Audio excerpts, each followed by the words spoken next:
इस समय हमारी जो सरकार है उस डायरेक्शन में काम भी कर रही है। AI सिटी लॉन्च होने जा रही है लखनऊ में, नोएडा को टेक सिटी बनाया जा रहा है। सबसे पहले तो एक अच्छा आइडिया, अच्छा प्रोडक्ट, अच्छा सर्विस का आइडिया उनके पास होना चाहिए। जल्दी जल्दी पैसा कमाने के बारे में नहीं सोचना चाहिए। अगर आपने अपने बिजनेस को 1000 दिन तक रन करने की काबिलियत है तो उसके बाद फिर सफलता आपके कदम चूमेगी। अगर आपके पास नॉलेज नहीं है तो उस फील्ड के लोगों को आप हायर करिए।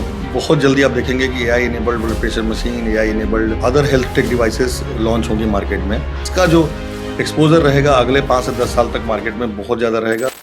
उत्तर प्रदेश आज स्टार्टअप्स इंडिया अभियान का सबसे बड़ा मजबूत स्तंभ बनकर उभरा है। बिजनेस फेवरिंग पॉलिसीज ने यूपी को digital destination, IT investment hub और स्टार्टअप्स ग्रोथ स्टेट के रूप में नई पहचान दिला दी है। बीते कुछ साल में ही यूपी ने जिस रफ्तार से IT सेक्टर, स्टार्टअप इनोवेशन और डेटा सेंटर इकोसिस्टम में छलांग लगाई है, वह पूरे देश के लिए एक मिसाल बन गई है। उत्तर प्रदेश IT, स्टार्टअप्स और डेटा सेंटर निवेश का बड़ा केंद्र बन रहा है, जहां 14,000 करोड़ से ज्यादा का इन्वेस्टमेंट और हजारों रोजगार पैदा हुए हैं। एग्रीटेक से लेकर AI और फिनटेक तक प्रदेश के सभी 75 जिलों में यूपी के युवाओं के इनोवेशन और स्टार्टअप्स की गूंज सुनाई दे रही है। शहर ही नहीं बल्कि गांवों के युवा भी आर्टिफिशियल इंटेलिजेंस, क्लाउड कंप्यूटिंग और डिजिटल इंफ्रास्ट्रक्चर पर अद्भुत काम कर रहे हैं। और इस बदलाव के केंद्र में है वो भारतीय कंपनियां जो देश के डिजिटल रीढ़ को मजबूत कर रही हैं। ऐसी ही एक भारतीय कंपनी है Core5 systems and services private limited. नमस्कार, मैं हूं गोविंद सिंह और आप सभी का स्वागत है यूपीकॉन पॉडकास्ट उद्यम संवाद में, जहां हमारे साथ मौजूद हैं हमारे आज के मेहमान Core5 कंपनी के फाउंडर और CEO श्री देवेंद्र सिंह जी। देवेंद्र सिंह जी, नमस्कार, आपका बहुत बहुत स्वागत है उद्यम संवाद पॉडकास्ट में। Thank you very much. तो आपके बारे में एक बात कि देवेंद्र सिंह जी सिर्फ लखनऊ उत्तर प्रदेश नहीं बल्कि मुंबई महाराष्ट्र में भी अपने बिजनेस के लिए, अपने उद्यम के लिए जाने जाते हैं। इन्होंने दोनों ही स्टेट्स की ज़मीन पर काम किया है और दोनों ही स्टेट्स के हज़ारों युवाओं के लिए आप एक रोल मॉडल हैं। तो मुंबई, लखनऊ, उत्तर प्रदेश, महाराष्ट्र, ये जो जर्नी है आपकी और आपके करियर और आपके बिजनेस की ये जो परिभाषा जो आपने गढ़ी अपने लिए, अपने साथ काम करने वालों के लिए और हज़ारों लोगों के लिए, इसके बारे में कुछ बताएं। ऐसा है, उत्तर प्रदेश मेरी जन्मभूमि है और महाराष्ट्र मेरी कर्मभूमि है। उत्तर प्रदेश ने जहां मुझे धैर्य, अनुशासन, संस्कार की शिक्षा दी है, वहीं मुंबई महाराष्ट्र ने मुझे गतिशील रहना, प्रोफेशनलिज्म, इंटीग्रिटी, इसकी शिक्षा दी है। लखनऊ और मुंबई दो एकदम बिल्कुल अलग शहर हैं। यूपी और महाराष्ट्र एकदम अलग स्टेट हैं, दोनों एकदम अलग बिजनेस इकोसिस्टम। तो इन दोनों ही स्टेट्स ने, दोनों ही अलग अलग शहरों की वर्किंग कल्चर ने, बिजनेस एनवायरनमेंट ने आपके अपने बिजनेस में सोचने, समझने, काम करने के तरीकों को कैसे बेहतर या प्रभावित किया है, और इन दोनों ही जगहों पर काम करने से आपने अपने उद्यम में, अपने उद्योग में, अपने करियर में, अपने बिजनेस में कैसे सफलता अर्जित की, कैसे अपने आप को अच्छे से प्रेजेंट किया और सबके लिए एक बेहतर बिजनेस मॉडल क्रिएट किया। उत्तर प्रदेश को सर मैं अपनी खुद की लैंग्वेज में हंग्री स्टेट बोलता हूँ। उसका रीज़न ये है कि उत्तर प्रदेश में अभी 10-15 साल पहले पीछे जाएंगे तो आप देखेंगे कि IT और ये आर्टिफिशियल इंटेलिजेंस, IT से रिलेटेड जो विकास था बहुत स्लो था वहाँ पे। और उत्तर प्रदेश के लोग आगे तो बढ़ना चाहते थे बट उनके लिए अपॉर्चुनिटीज़ नहीं थी। सेम वे अगर आप मुंबई जाएंगे तो मुंबई को बोलते हैं सिटी नेवर स्लीप्स। तो मुंबई ने मुझे प्रोफेशनलिज्म, हार्ड वर्क, फास्ट काम करना, प्रोफेशनलिज्म, ये सब चीज़ें सिखाई हैं।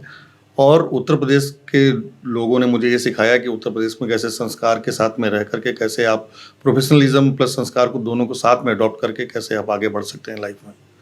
तो ये दोनों का जो Core5 सिस्टम एंड सर्विसेज है, दोनों का मिक्सचर है। दोनों को आप देखेंगे हमारे यहाँ, हमारे एम्प्लॉयज़, हमारे काम करने के तरीके में दोनों का मिश्रण आपको मिलेगा। देवेंद्र जी, क्या आपकी फैमिली में पहले से कोई बिजनेस एनवायरनमेंट था या आप अपने परिवार में फर्स्ट जनरेशन एंटरप्रेन्योर उद्यमी हैं? और क्या आपको अपने परिवार से आपको अपना उद्यम शुरू करने में किसी तरह की कोई प्रेरणा या कोई मदद मिली, या आप सेल्फ मेड एंटरप्रेन्योर हैं? प्रेरणा की बात करेंगे तो सर, प्रेरणा के नाम पे मॉरल सपोर्ट हमारे परिवार से हमेशा मिला है। बट मैं अपने परिवार से फर्स्ट जनरेशन एंटरप्रेन्योर हूँ। इससे पहले मेरे फैमिली में मेरे फादर, मेरे ब्रदर या मेरे ग्रैंडफादर, ये सभी लोग गवर्नमेंट सर्वेंट या तो प्राइवेट जॉब्स में रहे हैं। और मेरे परिवार में इससे पहले किसी ने कोई बिज़नेस करने के बारे में कभी सोचा भी नहीं। तो ये प्रेरणा, बिज़नेस करने की जो प्रेरणा है मुझे बाहर से मिली, और कोई आर्थिक रूप से सपोर्ट भी मैंने परिवार से नहीं लिया है। मैं पूरी तरह से जो कोर 5 सिस्टम एंड सर्विसेज आज की डेट में आप देख रहे हैं, पूरी तरह से सेल्फ मेड बिज़नेस मॉडल है। इसमें किसी का कोई आर्थिक सहयोग नहीं है। तो यानी कि आपने खुद ही सीखा, खुद ही फंड का भी आपने जनरेट किया, कैसे सपोर्ट लेना है, कैसे अपने लिए सपोर्ट सिस्टम क्रिएट करना है और कैसे सारे चैलेंजेस को फेस करते हुए आगे बढ़ना है। जी हाँ, बिल्कुल। और यही एक सफल और सच्चे उद्यमी की पहचान है, जिसकी वजह से आप कईयों के रोल मॉडल हैं। Thank you very much. Deven ji, आपकी अपनी इस उद्यम यात्रा का सबसे कठिन पल कौन सा था? क्योंकि कभी भी कोई भी उद्यमी जब अपने उद्यम की शुरुआत करता है तो चैलेंजेस आते ही आते हैं, संघर्ष, परेशानियां सामने खड़ी रहती हैं। तो आपकी इस जर्नी का सबसे कठिन पल कौन सा था, जब आपको लगा कि ये सबसे ज़्यादा संघर्षपूर्ण समय है और इससे अगर हार नहीं मानी तो फिर मैं कभी पीछे नहीं रुकूंगा, अपने लिए भी और दूसरों के लिए भी रास्ते बनाऊंगा?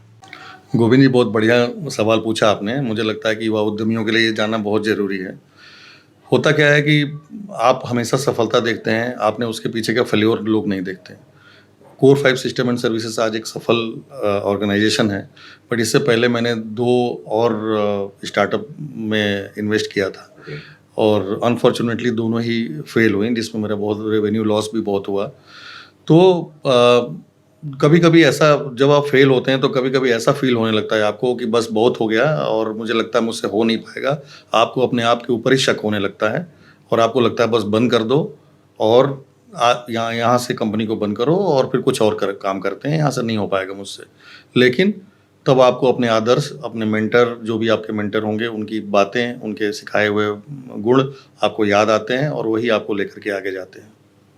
देवेन जी, आपके अपने अनुभव से यूपी के छोटे शहरों से आने वाले जो युवा उद्यमी हैं, जिन्होंने अभी नई नई शुरुआत की है, उनके सामने अपना उद्यम शुरू करने और उसे एक सफल कारोबार में तब्दील करने में उनके सामने जो सबसे बड़ी चुनौतियां आती हैं, जिसके सामने ज़्यादातर थक जाते हैं, हार मान जाते हैं, और ये उद्यमिता की जो हमारी सोच है उसको कहीं ना कहीं रोकने का काम करती है, वो चुनौतियां क्या हैं जिससे ये युवा अगर पार पा जाएं तो फिर ना सिर्फ अपना बल्कि हमारे प्रदेश का और देश का भी नाम रोशन कर सकते हैं, विकास में कंट्रीब्यूशन कर सकते हैं और सब कुछ बदल सकते हैं?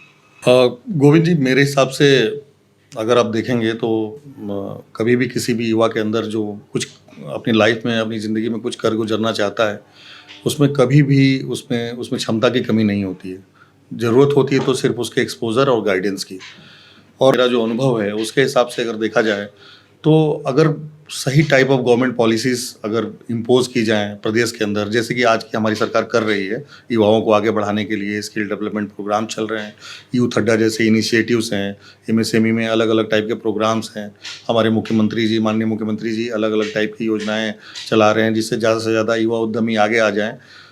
ये टाइप की योजनाएं जब चलती हैं तो उससे युवाओं को एक्सपोज़र और गाइडेंस अपने आप मिलने लगता है, जिससे उसमें आगे बढ़ने के उनमें सारे गुण मौजूद हैं। बस ओनली थिंग इज़ कि कोई हाथ पकड़ के उनको आगे लेकर के आए जिससे वो लाइफ में फेल ना हो। इसी की ज़रूरत है और जो आज की तारीख में हमारे प्रदेश में हो रहा है। देवेन जी, अगर आज की तारीख में यूपी के किसी भी गांव, कस्बे या शहर से कोई भी युवा या नया ग्रेजुएट पास आउट अपना खुद का उद्यम शुरू करना चाहता है, खुद का छोटा स्टार्टअप शुरू करना चाहता है, तो अपनी इस उद्यम की राह में उसे क्या चीजें स्पेशली करनी चाहिए और किन चीजों को करने से बचना चाहिए, किन चीजों को नहीं करना चाहिए, ताकि उसकी उद्यम की राह जो है बीच में ना रुके और वो सफलता की ओर आगे बढ़े? वो बहुत अच्छा सवाल है और इस सवाल का जवाब सारे युवा उद्यमियों को जानना बहुत ज़रूरी है before they start their own entrepreneurship journey. सबसे पहले तो एक अच्छा आइडिया, अच्छा प्रोडक्ट, अच्छा सर्विस का आइडिया उनके पास होना चाहिए। दूसरा सबसे इम्पॉर्टेंट एस्पेक्ट उसमें ये है कि उनके पास में एक अच्छी टीम होनी चाहिए जिसमें डिफरेंट टाइप के जो एक्सपोजर के लोग हों उनके टीम में हों। फॉर एग्जांपल, अगर कोई एंटरप्रेन्योर टेक्निकल बैकग्राउंड से है तो उसके साथ में सेल्स बिजनेस बैकग्राउंड का एक टीम मेंबर होना चाहिए, एक टीम मेंबर फाइनेंस का होना चाहिए, जिससे कि उनकी राह थोड़ी आसान हो जाती है और सारे सब्जेक्ट मैटर एक्सपर्ट उनके पास होते हैं। क्या नहीं करना चाहिए ये बहुत इंपॉर्टेंट है। क्या नहीं करना चाहिए बहुत ज़्यादा ज़रूरी है। अति उत्साह से बचना चाहिए। जल्दी जल्दी सफलता पाने के बारे में नहीं सोचना चाहिए। जल्दी जल्दी पैसा कमाने के बारे में नहीं सोचना चाहिए। और अपने प्रोडक्ट, अपने सर्विस, अपने वेंचर पे विश्वास होना चाहिए। एटलीस्ट उनको ये चाहिए कि अपने वेंचर को, अपनी प्रोडक्ट को, अपने सर्विस को मुझे कम से कम 1000 दिन तक इसको लेकर के आगे जाना है। अगर आपने अपने बिजनेस को 1000 दिन तक रन करने की काबिलियत है तो उसके बाद से फिर सफलता आपके कदम चूमेगी, आप पीछे मुड़ के नहीं देखेंगे। बहुत बढ़िया इंसाइट्स आपने दी हैं। मतलब सबसे पहले तो हर उद्यमी को अपनी उस सोच पर भरोसा रखना चाहिए जिस पर वो आगे बढ़ रहा है। पैसा कमाने के बजाय अपने प्रोडक्ट या सर्विस पर ही फोकस करना चाहिए कि कैसे वो कंट्रीब्यूट कर सकता है लोगों के लिए। और तीसरा कि अगर 3 साल के करीब 1000 दिन 3 साल तक चला लिए तो फिर ये कहीं ना कहीं विश्वास दे देगा कि अब आपका ये जो बिजनेस है, जो स्टार्टअप है, ये रुकने वाला नहीं है, बूम ही करेगा। बिल्कुल। बहुत बढ़िया। क्या स्टार्टअप के लिए टेक्निकल बैकग्राउंड होना जरूरी है? हर स्टार्टअप के लिए टेक्निकल बैकग्राउंड होना जरूरी है या सिर्फ सही सोच और किसी इंसान के अंदर किसी प्रॉब्लम को देखने, समझने, उसके एनालिसिस करने और उसके बाद उसकी प्रॉब्लम सॉल्विंग जो एबिलिटी होती है उसके बेसिस पर भी हम कैसे स्टार्टअप या कैसे बिजनेस को क्रिएट कर सकते हैं, एस्टैब्लिश कर सकते हैं और फिर उसको सफल बना सकते हैं? टेक्निकल बैकग्राउंड होना अच्छी बात है लेकिन कंपलसरी नहीं है। अगर आपके पास टेक्निकल बैकग्राउंड है तो बहुत अच्छी बात है। आपको नॉलेज होगी। अगर टेक्निकल फील्ड में आप जाना चाहते हैं तो उसकी आपकी नॉलेज होगी। लेकिन टेक्निकल नॉलेज होने से ज़्यादा इंपॉर्टेंट है कि सब्जेक्ट मैटर एक्सपर्टीज आपके अंदर होनी चाहिए। आप जिस सब्जेक्ट में काम करना चाहते हैं उस सब्जेक्ट की, उस फील्ड की नॉलेज होनी आपके पास जरूरी है। अगर आपके पास नॉलेज नहीं है तो उस फील्ड के लोगों को आप हायर करिए, अपनी टीम में जोड़िए, जो आपको उस फील्ड में आपको कभी भी नीचे गिरने नहीं देंगे क्योंकि उनके पास वो नॉलेज रहेगी। तो इस तरह से अच्छी टीम बनाइए और उसको आगे लेकर के चलिए। आपको कभी भी असफलता का सामना नहीं करना पड़ेगा। बहुत बढ़िया। आपकी इस बात ने मुझे अली बाबा के फाउंडर जैक मा की याद दिला दी है। जैक मा ने अपने इंटरव्यू में एक बार कहा था कि I am not the smarter than my other colleagues. उन्होंने बोला कि मैं अपने से ज्यादा बेहतर लोगों को अपनी टीम में रखता हूं और ये श्योर करता हूं कि वो सब मिलकर काम करें और इसी वजह से उनका बिजनेस जो है वो वर्ल्ड वाइड ग्लोबली सक्सेसफुल हो। Yes Devendra ji, local to global आजकल ज्यादातर की जबान पर है। सभी अपने बिजनेस को लोकल टू ग्लोबल करना चाहते हैं बट रियल लाइफ में ऐसे एग्जांपल्स हमें अभी भी कम देखने को मिल रहे हैं। यूपी में भी अभी इनकी संख्या कम है। भरसक प्रयत्न जारी है मगर फिर भी अभी ऐसे केसेस कम दिख रहे हैं। तो सवाल यही है मेरा कि कैसे युवा अपने आसपास की समस्याओं को देख करके, उसको टारगेट करके, उसका कोई सोल्यूशन निकाल करके बड़ा और स्केलेबल बिजनेस स्टैब्लिश कर सकते हैं जो उनको ही नहीं औरों को भी आत्मनिर्भर बनाए। बहुत बढ़िया सवाल है। सबसे पहले तो युवाओं को ये चाहिए कि वो पहले प्रॉब्लम सॉल्व करना चाहते हैं, पहले इस चीज़ को आइडेंटिफाई करें। लोकल प्रॉब्लम क्या है, पहले उसको आइडेंटिफाई करने की कोशिश करें। लगता है कि ये प्रॉब्लम को हमने आइडेंटिफाई कर लिया, इस प्रॉब्लम को हम सॉल्व कर सकते हैं। सॉल्व करने के लिए फिर उसका सॉल्यूशन आइडेंटिफाई करें। जब सॉल्यूशन आइडेंटिफाई उन्होंने कर लिया तो फिर उसको ग्लोबल ले जाने के बारे में सोचें। ये तो लोकल हो गया, फिर उसको ग्लोबल ले जाने के बारे में सोचें। ग्लोबल कैसे होगा? आज की डेट में ग्लोबल जाने का सबसे अच्छा तरीका है सोशल मीडिया, डिजिटल एज और कनेक्टिंग पीपल। आप लोगों को कनेक्ट करिए, फ्रेंचाइजी मॉडल पे जाइए, आप सोशल मीडिया पे एडवर्टीजमेंट करिए। सोशल मीडिया के थ्रू आपको इंडिया के एवरी नुक एंड कॉर्नर में पहुंचिए, दूसरे कंट्रीज़ में पहंचिए, डिजिटल एज का इस्तेमाल करिए और आप उसको लेकर के ग्लोबल जाइए। तो ये सबसे आसान तरीका है। अच्छा, इसमें एक और चीज है कि पहले हर स्टेप बाय स्टेप ही चलते रहना। बिल्कुल, है ना। सबसे पहले हम अपने लोकल वाले फाउंडेशन को मजबूत करें। बिल्कुल। और हम हमेशा ये सोचें कि कैसे अब हम इसके अगले स्टेप पे ले जाएं। पहले हम अपना दायरा बढ़ाते जाएं। बिल्कुल, पहले आपको लोकल प्रॉब्लम जो आपने आइडेंटिफाई किया है उसको सॉल्व कर रहे हैं, पहले वहाँ पे मजबूत हो जाइए। अपने कॉन्सेप्ट को मजबूत कर लीजिए। ये सोच लीजिए कि हमारा कॉन्सेप्ट अनबीटेबल है, उसके बाद ही ग्लोबल जाने के बारे में सोचिए। जल्दबाजी बिल्कुल मत करिए। पहले अपने आप को मजबूत करिए लोकल लेवल पे, फिर उसको नेक्स्ट लेवल पे लेके जाइए। जैसा कि पहले आपने बताया कि बिल्कुल, पेशेंस होना बड़ा जरूरी है। पेशेंस होना बहुत जरूरी है। जैसे ही आप पेशेंस लूज करते हैं, जल्दबाजी करते हैं, तो आपको फिर फेल्योर के चांसेस उतने तेजी में बढ़ जाते हैं। गलत डिसीजन मेकिंग चांसेस, बिल्कुल गलत डिसीजन मेकिंग के चांसेस होते हैं। आजकल के युवा करते क्या है, वो सोचते हैं कहीं से फंडिंग ले लेंगे, जल्दी जल्दी हम ग्रो कर लेंगे, लेकिन ऐसा होता नहीं है। मेरा हमेशा सजेशन युवाओं को यही रहता है, जो युवा उद्यमी है उनको यही सजेशन है कि कभी भी जो है फंडिंग लेने के बारे में नहीं सोचिए। ये नेक्स्ट लेवल होता है जब आपका कॉन्सेप्ट, आपका कंपनी और आपका सॉल्यूशन मजबूत हो जाता है, तो फंडिंग तो सामने से अपने आप आती है। आपको उसको मांगने जाने की जरूरत नहीं पड़ती। बहुत बढ़िया बात, मतलब कि आप अपने आप में इतने आत्मनिर्भर बन जाएं कि आपको फंडिंग की जरूरत अपने आप को अब इस्टेब्लिश करने में और अपने आप को बढ़ाने में नहीं है, बट हाँ ग्लोबल लेवल पर आपको अगर नेक्स्ट लेवल जाने में बढ़ाना है तब आप उसकी जरूरत है। बिल्कुल। अच्छा, एक और चीज देव जी कि बीच में ट्रेंड चला था कि बहुत सारे युवा बहुत छोटी छोटी चीज शुरू कर रहे थे कि उनमें बड़ा क्रेज था सीईओ एंड फाउंडर का। बिल्कुल, स्टार्टअप का क्रेज नाम है और सीईओ फाउंडर बड़ा। तो ये भी एक बड़ा ड्रॉबैक लगता है कभी-कभी कि आप एक्चुअल बिजनेस पे फोकस नहीं कर रहे हो, ब्रांडिंग पर फोकस कर रहे हो। उसमें क्या है कि वो दूसरे को देखा देखी, इसको बोलते हैं दूसरों को देखा देखी हमारे उत्तर प्रदेश की भाषा में, कि आपने दूसरे को देख लिया कि वो ये कर रहा है तो हमने भी एक कंपनी का नाम रजिस्टर्ड करा लिया, एक वेबसाइट बना ली और सीईओ फाउंडर बन गए। लेकिन कर क्या रहे हैं उसमें, वो ज़्यादा इंपॉर्टेंट है। इनकम जनरेट हो रही है कि नहीं हो रही है। जैसे मेरा पहला वेंचर था, मैं आपको ये एग्जांपल देता हूँ, पहला वेंचर था रियल एस्टेट। लखनऊ आने के बाद मैंने देखा कि हर आदमी रियल एस्टेट में इन्वेस्ट कर रहा है, तो मैंने सोचा मैं भी रियल एस्टेट में इन्वेस्ट कर दूंगा और रातों रात पैसा बनेगा, सफलता आ जाएगी। लेकिन हुआ उसका बिल्कुल उल्टा।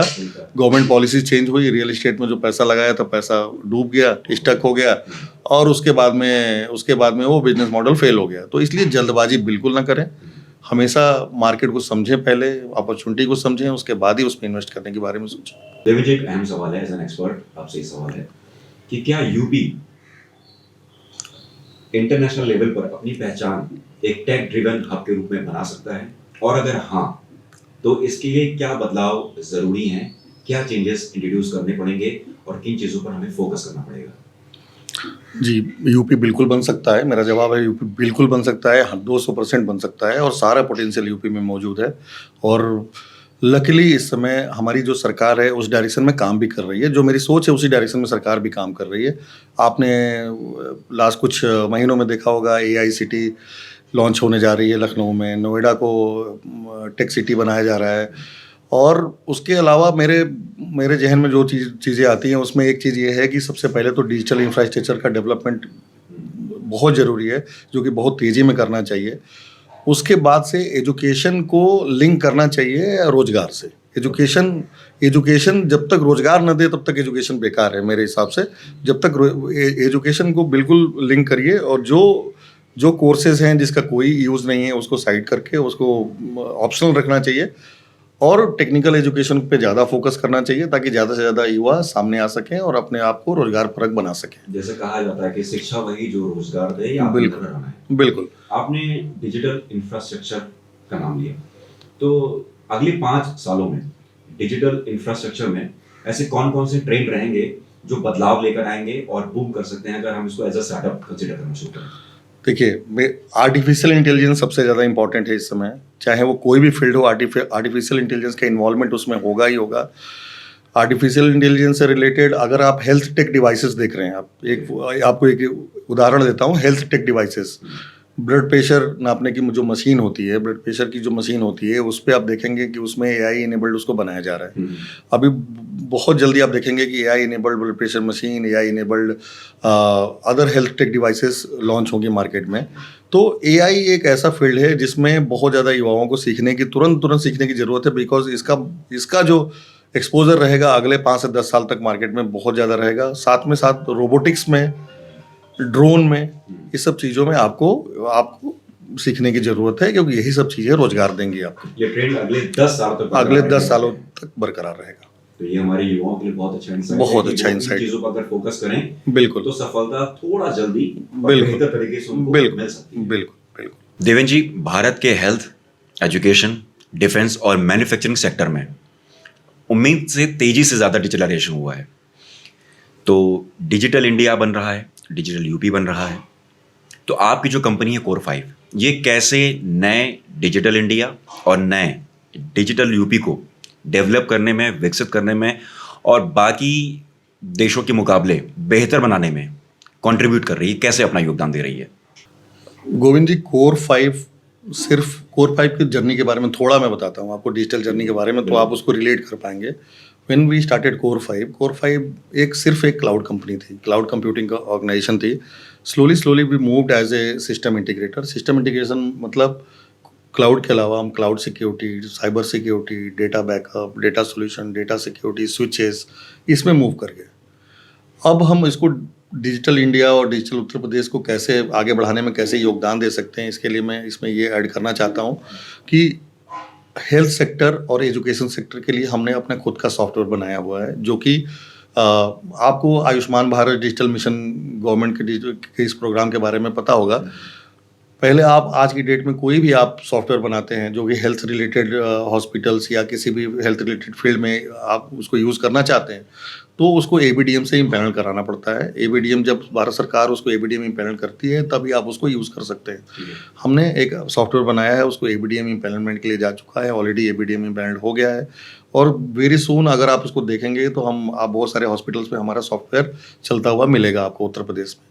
नॉट ओनली उत्तर प्रदेश, भारत के कई सारे शहरों में, कई सारे अस्पतालों में वो चलता हुआ मिलेगा। सेम लर्निंग मैनेजमेंट सिस्टम हम बना रहे हैं जो कि एजुकेशन और स्कूल्स और यूनिवर्सिटीज़ में और एग्जामिनेशन कंडक्ट करने में काम आएगा।